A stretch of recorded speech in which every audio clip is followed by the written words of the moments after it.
Hello dear friends, welcome है आप सभी का तनु क्लासेस आर्ट को में। तो आज हम लोग व्यष्टि अर्थशास्त्र का चैप्टर 5 जिसका नाम है बाजार संतुलन यानी मार्केट इक्विलिब्रियम का पार्ट 2 वीडियो कवर करेंगे। इससे पहले हम लोगों ने पार्ट 1 वीडियो को कवर किया है। जो भी पार्ट 1 वीडियो को अभी तक कवर नहीं किए हैं उसका लिंक आपको इसी वीडियो के डिस्क्रिप्शन में दे दिया जाएगा, वहां से आप आराम से कवर कर सकते हैं। चैप्टर काफी इंटरेस्टिंग है, इससे बहुत सारे क्वेश्चन बोर्ड एग्जाम में पूछे जाते हैं, खास करके शिफ्ट के बारे में क्वेश्चन आते हैं इस चैप्टर से बोर्ड एग्जाम में। ठीक है, तो चैप्टर में जितने सारे थ्योरी हैं सारे थ्योरी को सारे पॉइंटों को हम लोग करेंगे। आपको नोट बनाना जरूरी है, कॉपी कलम लेकर के बैठेंगे, अन्यथा फिर वीडियो देखने का कोई फायदा नहीं रहेगा। तो चलिए स्टार्ट करते हैं। पार्ट 2 वीडियो का आपका टॉपिक स्टार्ट होता है शिफ्ट से। तो सबसे पहले शिफ्ट का मतलब हम लोग समझ लेते हैं। तो शिफ्ट का मतलब होता है एक स्थान से दूसरे स्थान जाना, या फिर विस्थापन, या फिर परिवर्तन, या फिर कंप्यूटर में, या फिर आपके पास लैपटॉप है, कंप्यूटर है, तो शिफ्ट यानी कंट्रोल्स के जस्ट ऊपर एक बटन होता है शिफ्ट, और या फिर कैप्स लॉक जो ये आपका बटन है लैपटॉप या कंप्यूटर में,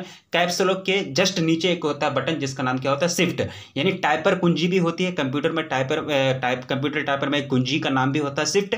परंतु यहाँ जो शिफ्ट का मतलब होगा अर्थशास्त्र में, इस टॉपिक में हम लोग जो डिस्कस कर रहे हैं, यहाँ इसका मतलब हो जाएगा विस्थापन। विस्थापन का मतलब होता है एक जगह से दूसरे जगह जाना। जब ग्राफ एक जगह से दूसरे जगह जाती है, जब ग्राफ एक जगह से नीचे या नीचे से ऊपर या फिर ऊपर से नीचे भागती है, तो वहां हम लोग क्या करेंगे कि ग्राफ का जो वक्र है वो क्या हो रहा है, विस्थापित हो रहा है। ठीक है, तो चलिए स्टार्ट करते हैं आपका मेन टॉपिक। तो सबसे पहले मांग और पूर्ति, यानी मांग और पूर्ति के आधार पर, यानी इसी के सम्मिलित रूप में हम लोग क्या करेंगे, शिफ्ट का अध्ययन करेंगे। जब मांग वक्रों को पूर्ति वक्रों के एक साथ, यानी जब मांग वक्रों और पूर्ति वक्रों में एक साथ शिफ्ट होता है तब 4 शिफ्ट संभावित प्रकार से हो सकता है। यानी मांग वक्र और पूर्ति वक्र जब एक साथ शिफ्ट हो जाता है, विस्थापित हो जाता है, तब वहां 4 प्रकार का शिफ्ट निर्मित हो सकता है। 4 प्रकार का शिफ्ट जो है बनने की पॉसिबिलिटी होती है, संभावना होती है। ठीक है, पहला जो शिफ्ट है वो क्या हो सकता है, मांग तथा पूर्ति वक्र दोनों बाईं ओर हो सकता है, मांग और पूर्ति वक्र दोनों दाईं ओर हो सकता है। ठीक है, दाईं ओर शिफ्ट मतलब विस्थापित होना, जगह जाकर के रुकना। ठीक है, शिफ्ट का मतलब समझ गए ना, परिवर्तन होना या फिर विस्थापित होना, एक जगह से जाकर दूसरे जगह जाकर के फिक्स होना। ठीक है, उसका मतलब होता है शिफ्ट।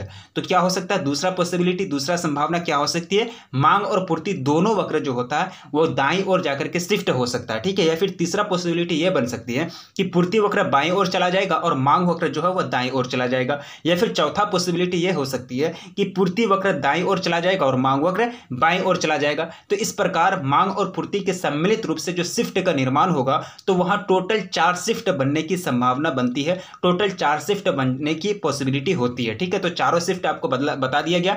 सीधी सीधी बात है, आपको सीधा मतलब से याद रखना, दोनों एक ओर जा सकता है, मतलब दोनों दाईं ओर जा सकता है, दोनों बाईं ओर जा सकता है, या फिर एक दाईं ओर दूसरा बाईं ओर, या फिर एक बाईं ओर दूसरा दाईं ओर जा सकता है। इस प्रकार से आप याद रखने का आसान तरीका है, इसमें आपको रटने की कोई जरूरत नहीं है। ठीक है, अब चलिए नेक्स्ट पॉइंट आपका आता है, मांग तथा पूर्ति दोनों एक साथ 3 चरणों में वृद्धि करते हैं। मांग तथा पूर्ति दोनों एक साथ 3 चरण में वृद्धि करते हैं। ठीक है, दोनों एक साथ 3 चरण में वृद्धि करते हैं। पहला चरण आपका है ये, दूसरा चरण आपका स्टार्ट होता है, और तीसरा चरण आपका ये है, यहां भी वृद्धि होता है, लेकिन यहां लास्ट जो ये चौथा चरण है उसमें क्या होता है, कमी आ जाता है, मतलब कमी आ जाता है यानी घट जाता है। तो वृद्धि जो करते हैं, देखिए देखते हैं कैसे वृद्धि करता है, कहां कौन शिफ्ट होता है जिसके कारण वृद्धि होती है। अब देखिए मांग में शिफ्ट, अगर मांग का शिफ्ट अगर दाएं ओर जाएगा और पूर्ति का शिफ्ट भी अगर बाएं ओर जाएगा, मांग का शिफ्ट दाएं ओर, देखिए मांग का शिफ्ट का कहने का मतलब ये हुआ मांग वक्र दाएं ओर जाएगा, मांग वक्र दाएं ओर जाकर के शिफ्ट हो जाएगा, विस्थापित हो जाएगा, वहां जाकर के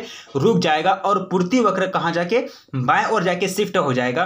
तब वहां क्या हो सकता है, वस्तु की मात्रा बढ़ सकती है, कम हो सकती है, या फिर परिवर्तित हो सकती है, लेकिन 100% वहां क्या होगा, कीमत बढ़ जाएगा, प्राइस बढ़ जाएगा वस्तु का। ठीक है, अब समझ गए।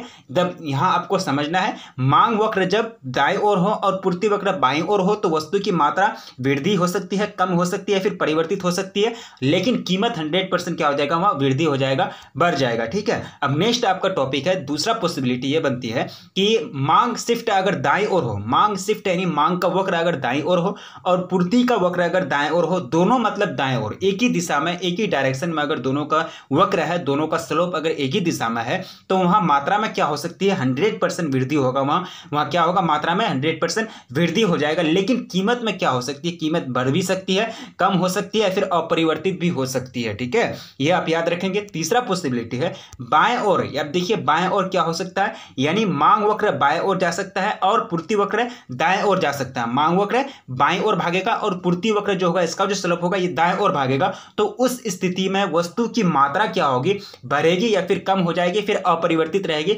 लेकिन कीमत जो है, प्राइस जो है 100% क्या हो जाएगा, घट जाएगा। ठीक है, अब चौथा पॉसिबिलिटी ये बनती है, अगर मांग का अगर वक्र शिफ्ट होता है बाईं ओर और पूर्ति का भी वक्र शिफ्ट होता है बाईं ओर, मतलब दोनों एक ही डायरेक्शन में भाग रहा है, दोनों एक ही डायरेक्शन में जा रहा है, तो यहां क्या हो जाएगा, यानी मात्रा में कमी आ जाएगी और कीमत में वृद्धि भी हो सकती है, कमी भी आ सकती है और अपरिवर्तित भी हो सकती है। ठीक है, यानी अथवा परिवर्तित हो सकती है, कमी अथवा परिवर्तित हो सकती है। तो इस प्रकार से चार पॉसिबिलिटी बनती है। जिस प्रकार यह हम लोगों ने पढ़ा कि चार पॉसिबिलिटी बनती है, तो चार पॉसिबिलिटी को हम लोगों ने यह डिटेल्स के साथ जाना कि चारों पॉसिबिलिटी के अंतर्गत जब वक्र शिफ्ट होते हैं तो उस शिफ्ट के अनुसार मात्रा और कीमत में क्या क्या चेंजिंग आती है, क्या क्या बदलाव आते हैं, उसको भी हम लोगों ने यह जाना। ठीक है, तो ये आप याद रखेंगे। जब दाएं ओर चार पॉसिबिलिटी बनती है, चारों पॉसिबिलिटी आपको याद रखना है। हमको लगता है कि ये चारों पॉसिबिलिटी याद रखने में तो आपको आसान होगा, लेकिन यह मात्रा कब बढ़ती है और कीमत कब बढ़ती है, घटती है, ये दोनों चीज भी याद रखना काफी जरूरी है, क्योंकि इससे ऑब्जेक्टिव क्वेश्चन आपको बोर्ड एग्जाम में पूछे जाएंगे। ठीक है, अब चलिए नेक्स्ट पॉइंट आपका है पहला चरण। तो पहला चरण में क्या होता है, क्या देखिए आपका हेडिंग क्या है, यहाँ हेडिंग आपका यह है कि मांग तथा पूर्ति वक्र दोनों एक साथ 3 चरणों में वृद्धि करते हैं। दोनों एक साथ 3 चरण में 3 स्टेप में क्या करते हैं, वृद्धि करते हैं। ठीक है, तो आपको यहां बता देंगे पहला चरण, दूसरा चरण, तीसरा चरण। ठीक है, तो तीसरा चरण हम लोग तीसरा चरण तक हम लोग पढ़ेंगे। तो पहला जो स्टेप है, जब मांग में वृद्धि पूर्ति में वृद्धि से ज्यादा होती है, मांग भी बढ़ रहा है, डिमांड जो है वह भी बढ़ रहा है और पूर्ति में वृद्धि से ज्यादा होती है, मतलब पब्लिक द्वारा, उपभोक्ता द्वारा मांग खूब हो रहा, खूब ज्यादा मांग रहा है, लेकिन उतना पूर्ति इतना नहीं हो पा रहा, पूर्ति में इतना वृद्धि नहीं हो पा रहा, सप्लाई में इतना तेजी नहीं आ रही है, सप्लाई इतना हो नहीं रहा। सप्लाई तो हो रहा तेजी से, वृद्धि तो हो रहा, उसमें भी ग्रोथ हो रहा है सप्लाई में, लेकिन उतना ज्यादा नहीं होता है जितना मांग में वृद्धि हो जाता है। तो संतुलन की मात्रा में वृद्धि में बढ़ोतरी होती है तथा संतुलन कीमत भी बढ़ जाता है। इस स्थिति में क्या हो जाएगा, पहला चरण आप समझ गए। दूसरा चरण है जब मांग में वृद्धि पूर्ति में वृद्धि से कम होती है, तो इस स्थिति में संतुलन मात्रा बढ़ती है, लेकिन संतुलन कीमत जो है वह कम हो जाती है। ठीक है, अब तीसरा चरण है जब मांग वृद्धि तथा पूर्ति वृद्धि दोनों बराबर होती है, तो संतुलन मात्रा में वृद्धि किंतु संतुलन कीमत क्या हो जाती है, समान रहती है। ये 3 चरण है, तीनों चरण में आपको याद रखना है। एक तरह से आपको पूछा जा सकता है बोर्ड एग्जाम में, इतना भी डीपली क्वेश्चन शायद नहीं पूछा गया है, लेकिन याद रखना बहुत जरूरी है। ठीक है, अब नेक्स्ट पॉइंट देखिए, एक साथ शिफ्ट, यानी एक साथ शिफ्ट का संतुलन पर प्रभाव काफी इंपॉर्टेंट है। एक साथ शिफ्ट पर संतुलन का प्रभाव, तो न्यूनतम औसत लागत से ज्यादा कीमतों पर नई फर्म बाजार में प्रवेश यानी एंट्री करती है तथा न्यूनतम औसत लागत से कम कीमतों पर बाजार से में जो उपस्थित होते हैं फर्म, वो क्या हो जाते हैं, आउट ऑफ मार्केट हो जाते हैं, बहिर्गमन चल जाते हैं। कहने का मतलब ये हुआ न्यूनतम औसत लागत यानी एवरेज, जो मिनिमम एवरेज जो कॉस्ट है किसी भी चीज को बनाने में जो खर्च होती है उसको क्या बोलते हैं, लागत बोलते हैं। अगर न्यूनतम यानी कम से कम औसत लागत से ज्यादा, थोड़ा कम से कम औसत लागत 10 रुपया, 10 रुपया कम से कम उसका खर्च जो है 10 रुपया है, हालांकि इससे ज्यादा हो सकता है, कम नहीं हो सकता, कम से कम है ये 10 रुपया। तो अगर 10 रुपया से ज्यादा अगर कीमत होती है वस्तु की मार्केट में, तभी वहां क्या करेगा, फर्म बाजार में एंट्री करेगा अपना वस्तु को बेचने के लिए। लेकिन अगर ये न्यूनतम औसत लागत से कम हो, अगर इसका एक देखिए फर्म को बनाने में 10 रुपया, कम से कम उसका 10 रुपया खर्च हुआ और भी वहां अगर 9 रुपया उसको मिलेगा, तो वहां कैसे रहेगा, उसका तो घाटा हो जाएगा। तो वो वहां क्या करेगा, उस स्थिति में फर्म क्या करेगा, बहिर्गमन कर जाएगा, यानी आउट ऑफ मार्केट हो जाएगा, कहां से, बाजार से। ठीक है, अब नेक्स्ट पॉइंट है देखिए, उच्चतम निर्धारित कीमत, यानी किसी सेवा या वस्तु की सरकार द्वारा निर्धारित कीमत की ऊपरी सीमा को क्या बोलते हैं, उच्चतम निर्धारित कीमत बोलते हैं। यानी कोई भी किसी सेवा, कोई भी सर्विस हो सकती है। सर्विस जैसे कि वकील क्या है, एक प्रकार का सर्विस है, जॉब क्या है, एक प्रकार का सर्विस है, यानी शिक्षक जो अपना कार्य करते हुए एक प्रकार का सर्विस है। ठीक है, डॉक्टर क्या एक प्रकार का सर्विस है। तो ये सारे सर्विस का और कुछ वस्तु का जो है सरकार क्या करती है, उसका कीमत यानी प्राइस को निर्धारित करती है, फिक्स कर देती है, जिसको क्या बोलते हैं, उच्चतम निर्धारित कीमत बोलते हैं। ठीक है, अब देखिए जैसे कि यहाँ एग्जाम्पल के रूप में दिया गया है कि चावल, गेहूं, तेल, चीनी के लिए ऐसी कीमत तय की जाती है, उच्चतम निर्धारित कीमत। अब नेक्स्ट पॉइंट देखेंगे, सामान्यतः राशन के साथ वस्तु की उच्चतम कीमत के उपभोक्ताओं पर निम्न प्रभाव पड़ते हैं, निम्न प्रतिकूल परिणाम हो सकता है। पहला परिणाम क्या होगा, देखिए सामान्यतः राशन के साथ, यानी राशन के साथ जो भी राशन सामग्री होती है, सामग्री उस जिसका हम लोग यूज करते हैं, जिसका हम लोग प्रैक्टिकल लाइफ में, दैनिक जीवन में हम लोग प्रयोग करते हैं, तो उसकी उच्चतम कीमत के उपभोक्ता उपभोक्ता पर क्या प्रतिकूल परिणाम हो सकता है वो चीज हम लोग देखते हैं। ठीक है, पहला परिणाम, प्रत्येक उपभोक्ता को राशन की दुकानों से वस्तुओं को खरीदने के लिए लंबी कतारों में खड़ा होना पड़ सकता है। ठीक है, दूसरा जो परिणाम हो सकता है वो क्या है कि सभी उपभोक्ता उचित दामों पर दुकान से प्राप्त वस्तुओं की मात्रा से संतुष्ट नहीं होंगे। ठीक है, उचित दाम पर जो भी दुकान से वस्तु की मात्रा खरीदी जाती है उससे अगर संतुष्ट नहीं होंगे तो उस स्थिति में, उस हालात में कुछ लोग क्या करेंगे, युवक लोग क्या करेंगे, अधिकतम दाम देकर के यानी अधिकतम कीमत देने के लिए तैयार हो जाएंगे और कालाबाजारी की स्थिति आ जाएगी। ठीक है, कालाबाजार की स्थिति उत्पन्न हो जाएगी। तब वहाँ सरकारी जो प्रॉपर्टी होती है, सरकारी जो धन संपत्ति होती है उसमें क्या हो जाता है, लूट मार होने लग जाता है। ठीक है, कालाबाजार की स्थिति में कोई भी मतलब नियम नहीं होता है, जिसको हाथ आया मतलब अपना हाथ कर लिया, या फिर जितना पैसा आया, जितना जो भी चीज आया उसको अपने मर्जी के अनुसार उसका उपभोग कर लिया। ठीक है, वो होता है कालाबाजारी। ठीक है, यानी वायलेट करना, जो रूल होता है सरकार का, जो भी मतलब राशन की दुकान में जो सामग्री को बांटने में जो रूल होता है उस रूल को वायलेट करके अपने अनुसार, अपने स्वार्थ के अनुसार अपने आप में एक तरह से समाहित हो जाना, यानी अपने आप के लिए वस्तु का उपभोग करना, वो क्या कहलाएगा, कालाबाजार कहलाएगा। ठीक है, यानी एक प्रकार कालाबाजार मतलब एक समझ सकते हैं कि भयानक स्थिति है, दलाली वाला स्थिति है मार्केट में। ठीक है, अब नेक्स्ट पॉइंट है निम्नतम निर्धारित कीमत यानी minimum supporting price. Minimum supporting price MSP का नाम सुने होंगे, एमएसपी। ठीक है, यानी सरकार द्वारा कुछ वस्तुओं और सेवाओं की न्यूनतम कीमत तय कर दी जाती है, जिसको क्या बोलेंगे, कभी निर्धारित कीमत, जो कभी निर्धारित कीमत से नीचे नहीं गिरती है। यानी जितना अगर फिक्स कर दिया सरकार, कुछ ऐसी है सरकार, कुछ वस्तुओं के लिए ऐसा प्राइस फिक्स कर देते हैं। अगर कोई वस्तु मान चलिए चावल का है, अगर सरकार अगर निम्नतम निर्धारित कीमत 20 रुपया कर दिया तो उसका कीमत कभी 19 रुपया नहीं हो सकता है, क्योंकि डायरेक्टली आपको यहाँ बताया जा रहा है जो कभी निर्धारित स्तर से नीचे नहीं गिरती है।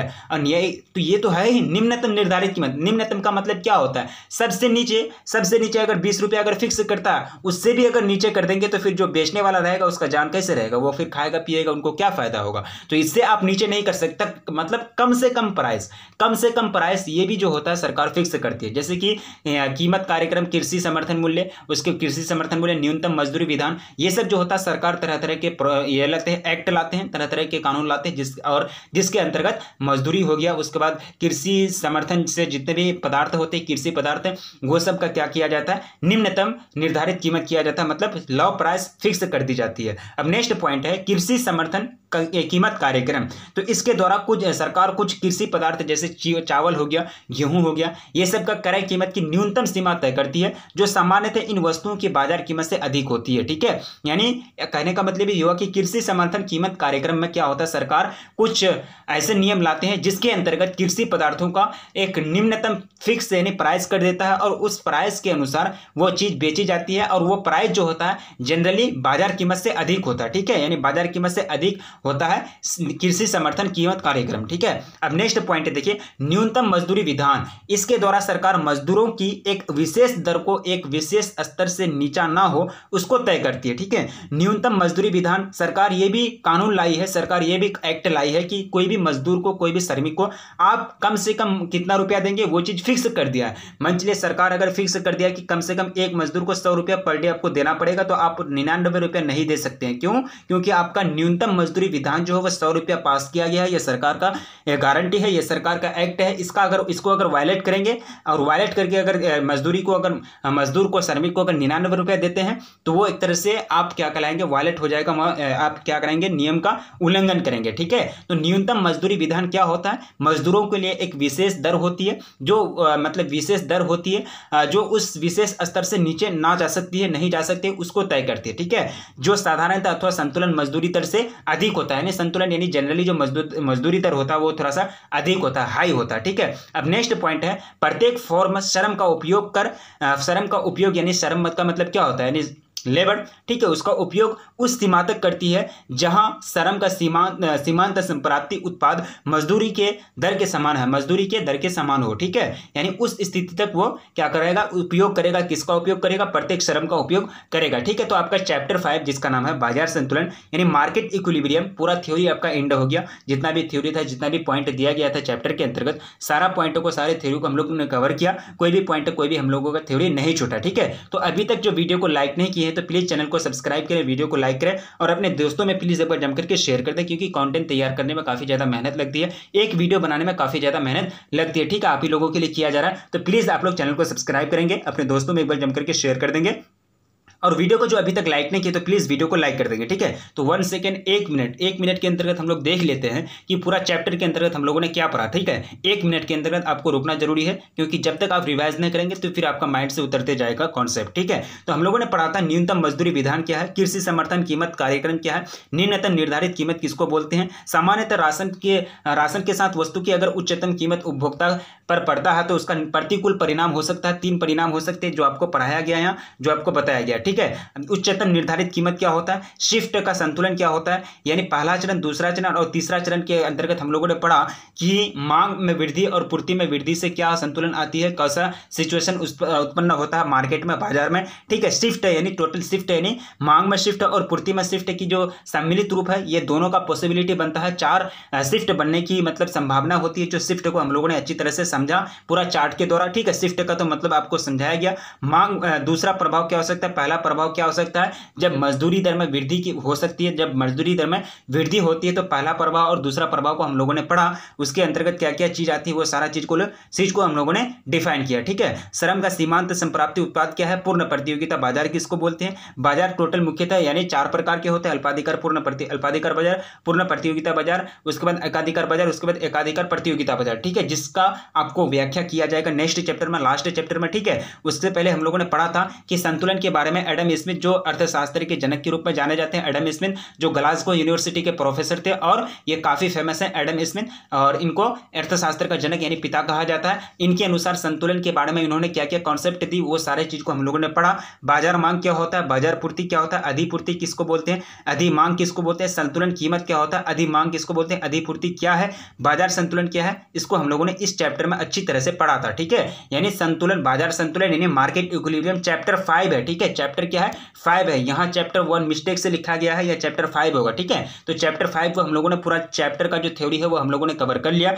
आगे आपका आएगा क्वेश्चन जो भी इस चैप्टर से रिलेटेड होंगे, और जल्द ही आपका समष्टि अर्थशास्त्र, क्या समष्टि अर्थशास्त्र स्टार्ट कर लिया जाएगा, यानी माइक्रो इकोनॉमिक्स काफी इंपॉर्टेंट है। इससे बहुत सारे क्वेश्चंस आपको लगभग जो पूछे जाते हैं वो माइक्रो इकोनॉमिक्स से पूछे जाते हैं, क्योंकि जीडीपी के बारे में, एनएनपी के बारे में, एनआई के बारे में, यानी आय विधि, गणना विधि, उत्पादन विधि, यानी जो भी विधि होती है जीडीपी को आंकने की, वो सारा चीज का जो व्याख्या होता है वो आपका समष्टि अर्थशास्त्र में होता है। तो समष्टि अर्थशास्त्र काफी इंटरेस्टिंग है, क्योंकि समष्टि अर्थशास्त्र में जो कंटेंट है उसमें काफी ज्यादा बदलाव लाया गया है और काफी इजी वे में आपको समझाने का प्रयास किया जाएगा, ठीक है। तो चैनल को अभी तक जो सब्सक्राइब नहीं किए तो प्लीज चैनल को सब्सक्राइब कर लें। वीडियो को अभी तक जो लाइक नहीं किए तो प्लीज वीडियो को लाइक कर दें और अपने दोस्तों में प्लीज एक बार जम करके शेयर कर दें, ठीक है। तब तक रखिए अपना ख्याल, मिलेंगे फिर नेक्स्ट क्लास में, तब तक के लिए जय हिंद।